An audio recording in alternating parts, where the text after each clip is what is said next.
Hey everyone, it is Diecast Review Day, and today we're taking a look from a blast from the past, and this is Maisto's 124 scale 1994 Chevrolet Camaro. Now, I bought this brand new when it came out. I bought it at KB Toys. I don't remember what the price was. Brand new, it was $5 or $6 probably.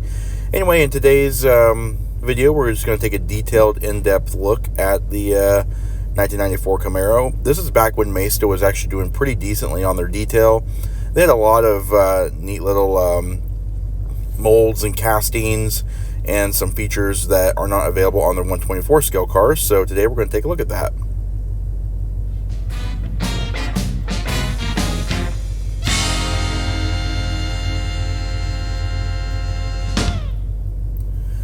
Alright, so we're going to start this just like I do my walk-arounds on the normal cars. As you can see, nice little details here. We have some matte black painted front pieces where the headlights go, and then where the front grille is. As you can see, what we have here is actually a Camaro Z28 Convertible. It is painted in Polo Green, and it has the graphite interior. And this does feature opening compartments, so we have the opening hood here. And the detail in the engine compartment is not the greatest. It is just a molded piece of plastic, and we'll take a look at that a little bit sooner or later on in the video. But as you can see, it does have some detail. It's the 350 cubic inch LT1 V8 engine. Not a whole lot of like detail, but enough to show that there's actually an engine in there. It's better than not having anything at all. Sadly, this car does not have an opening trunk, but around the rear, if it had an opening trunk, it'd be really cool. But I like these separately molded transparent red tail lamps, and they have the white pad printed areas for the reverse lights. And I also like how Maisto embossed Camaro in the back, just like the real car had. And of course, it also has a painted spoiler that matches pretty closely to the metal. So the spoiler is actually plastic, and it's just pieced on there. So, you know, overall pretty good detailing, especially for a 124 scale from as long ago as it is. It does have actual rubber tires on it, and they're branded Goodyear Eagles. It does have what would be probably the 16 or 17 inch alloy wheels. And of course the doors also open and the hood opens. So, and the wheels also steer, which is really cool. So up front, as you can see, the wheels are kind of cocked to the right a little bit. They do kind of sit that way, just the way the steering rack is designed. It's just a piece of plastic that folds. But overall, the panels actually close pretty tightly. The mirrors fit really well, and they are actually just pieces of metal that are molded into the doors itself. You have the Chevrolet bow tie and the Camaro logo as a sticker.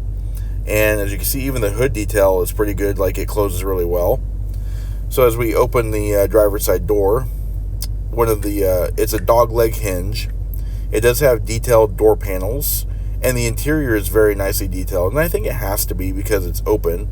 In a convertible form, you have to show a little bit more detail because everything's in view.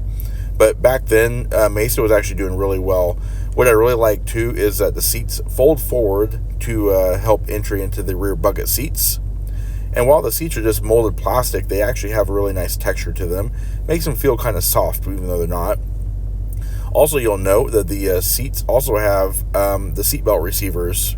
No seatbelts in the car itself, but having those in there is kind of a neat little touch of detail.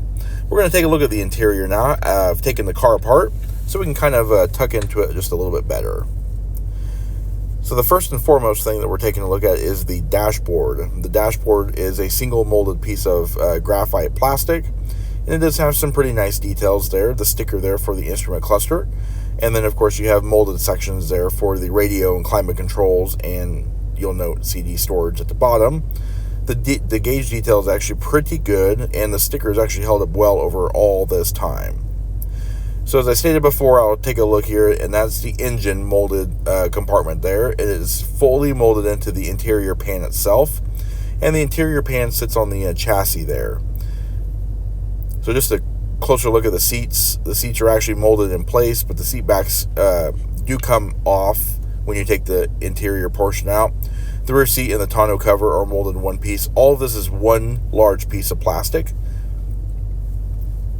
And here is the same interior pan now with the dashboard in place. It actually slides into the windshield frame, but there's a little clip there that the dashboard sits in. And of course the steering wheel turns, and it does have positional steering. The steering wheel is actually pretty nicely detailed. It doesn't have any like branding or anything like that, but here is a view of the undercarriage here. When the car is put back together, you'll see that all the components here are actually molded in place, and they're not separately colored, so the exhausts are probably would be silver on another car, but these are all black, and it does have the Camaro logo and the Maisto branding. And here we go. This is the end of the video, and this is the car with everything opened up, as you can see. Pretty nicely detailed little car. I really like that this little Camaro has survived, and is a nice little addition to my collection. So we hope you found the video informative and enjoyable, and a nice look back at Diecast from the 90s. If you like this video, please comment down below. Also, don't forget to hit the like button and subscribe. And of course, as always, thanks for watching.